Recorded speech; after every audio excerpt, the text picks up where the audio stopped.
Olha, em situações de tragédia que infelizmente o Brasil já viveu em outras ocasiões, a gente sabe como a situação é mais complicada para uma parcela da população, normalmente os mais pobres, né? Por quê? Porque quem tem dinheiro consegue eventualmente ali pagar uma água mais cara no mercado. Quem tem dinheiro, como foi até uma orientação das autoridades, consegue ir para casa de praia, porque no litoral gaúcho a situação está bem mais tranquila.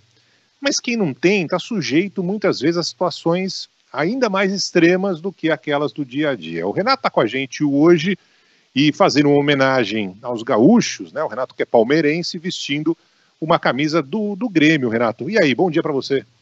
Bom dia, Barão, bom dia, Ivan, bom dia a todos os ouvintes da Band News, em especial aos do estado do Rio Grande do Sul. Hoje eu estou com a camisa do Grêmio, estarei com a camisa do Inter na nossa próxima coluna. Independente do time que se torce, todo mundo tem que estar solidário ao que está acontecendo no Rio Grande do Sul.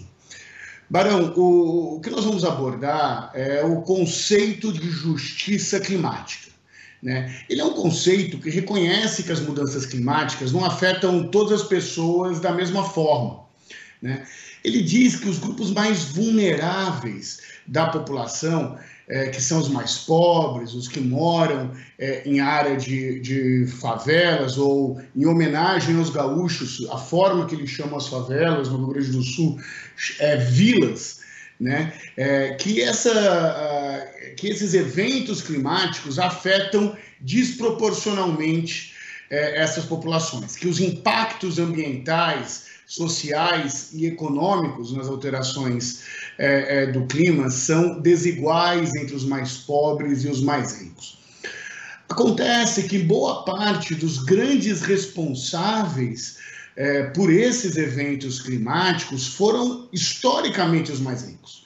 Né? Os mais ricos consumiam mais, os mais ricos tornaram as cidades impermeáveis, são os mais ricos que inclusive controlam o destino das verbas públicas no combate às enchentes, por exemplo. Né? Então essa ideia de justiça climática, ela busca conectar os direitos humanos e a equidade social a uma série de questões ambientais, enfatizando que as políticas públicas, as políticas climáticas devem levar em conta uma série de disparidades, não apenas regionais, mas principalmente disparidades econômicas, Barão. Ou seja, é função do Estado oferecer o melhor para quem mais precisa, né? Oferecer o melhor para essa população que não tem a presença do Estado no seu dia a dia, que não tem água encanada, que não tem sistemas de escoamento das suas moradias, das ruas onde moram. É ruim quantificar, né, Renato, no meio de uma tragédia assim. A gente tá falando aqui de dinheiro, né, mas a gente falou aqui na abertura do jornal sobre a quantidade de dinheiro, de recursos que vão precisar ser empenhados aí para reconstruir cidades inteiras no Rio Grande do Sul. E a gente sabe que isso não vai acabar aqui. Muitas delas, inclusive, estavam se reconstruindo ainda das últimas enchentes, né? O que é mais barato nessa balança aí?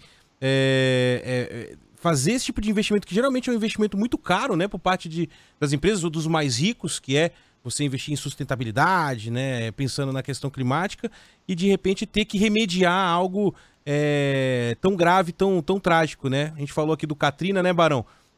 300, quase 400 bilhões de reais o equivalente para reconstruir uma cidade. E aqui a gente está falando de alguns milhões em emendas parlamentares, de alguns milhões de um Fundo Nacional de Segurança, que parece muito pouco perto do tamanho da tragédia. Né? Tem como botar na balança, eu sei que é ruim falar de dinheiro nessas horas, mas é o dinheiro que vai acabar salvando também essas pessoas, né? O dinheiro vai acabar salvando essas pessoas, auxiliando na reconstrução, mas também é verdade que o dinheiro poderia ter sido utilizado para prevenir, Ivan,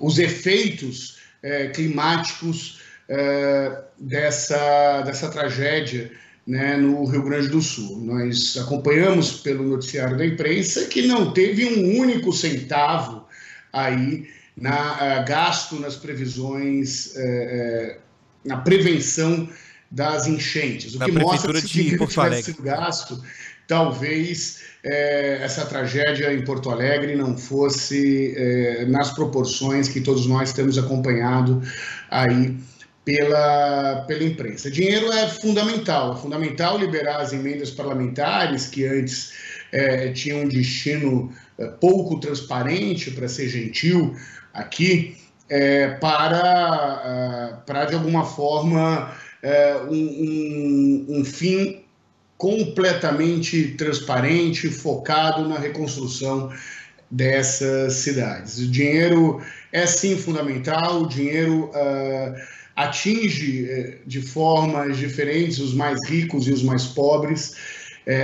O Barão abriu a nossa coluna falando do dinheiro para comprar água, por exemplo, o que é fundamental, mas também, por exemplo, para o dinheiro para ter apartamentos, para os andares mais altos de alguns apartamentos, que são utilizados, antes de tudo, pela população da classe A e B. A população mais pobre está presente em costas ou em grandes vales, onde acumula água. A população mais pobre não teve dinheiro público investido, não apenas no saneamento básico, mas na prevenção aí dessas enchentes. No limite, são os recursos financeiros ou o dinheiro, como você bem disse, Ivan, que determinam quais são as áreas que foram mais ou menos atingidas por tudo isso.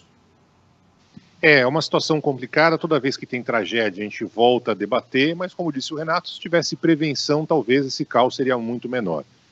E é fundamental que agora a reconstrução seja feita, o dinheiro seja investido, não tem alternativa, mas é fundamental que em algum momento alguém pare e pense que, de fato, o mundo mudou, a realidade é outra, tem que investir, sim, em coisas que não aparecem e podem resultar em voto numa campanha eleitoral, satélite, para saber com precisão quanto, onde e como vai chover, né, por exemplo. Ou quanto e quando vai vir um tornado, vai ter seca, sei lá eu. Não aparece isso na hora da campanha, né? Como é que você ganha voto dessa forma? Mas lamento, se não fizer isso, o Brasil vai continuar chorando cada vez mais mortes porque o clima mudou.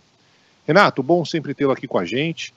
Semana que vem, tenho certeza que a galera internacional vai te cobrar se você não ver a camisa do Colorado, né?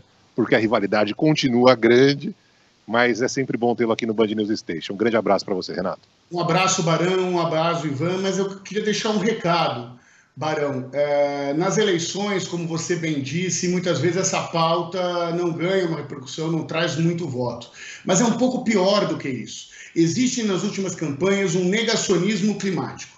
O negacionismo climático aplicado aí pelo Donald Trump nos Estados Unidos e o negacionismo climático aplicado aqui pela extrema-direita no Brasil, que teima em queimar a Amazônia e negar o efeito das queimadas e das enchentes, e depois vem falar que o satélite do Elon Musk é o que está fazendo internet no Rio Grande do Sul. Vamos cobrar a coerência aí dessas pessoas que negam os efeitos da crise climática no mundo. Um beijo, até semana que vem.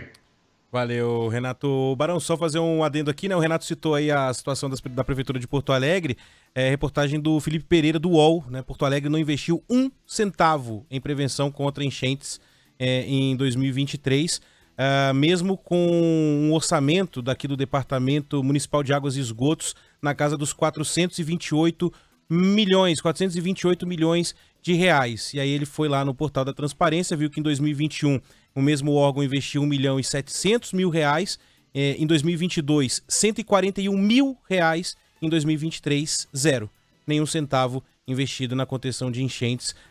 No caso aqui da reportagem publicada no UOL, a Prefeitura de Porto Alegre ainda não respondeu, não deu nenhuma explicação para esse não investimento. Foi isso que o Renato citou há pouco aqui na coluna dele, só para dar o crédito aqui pro repórter do UOL, o Felipe Pereira.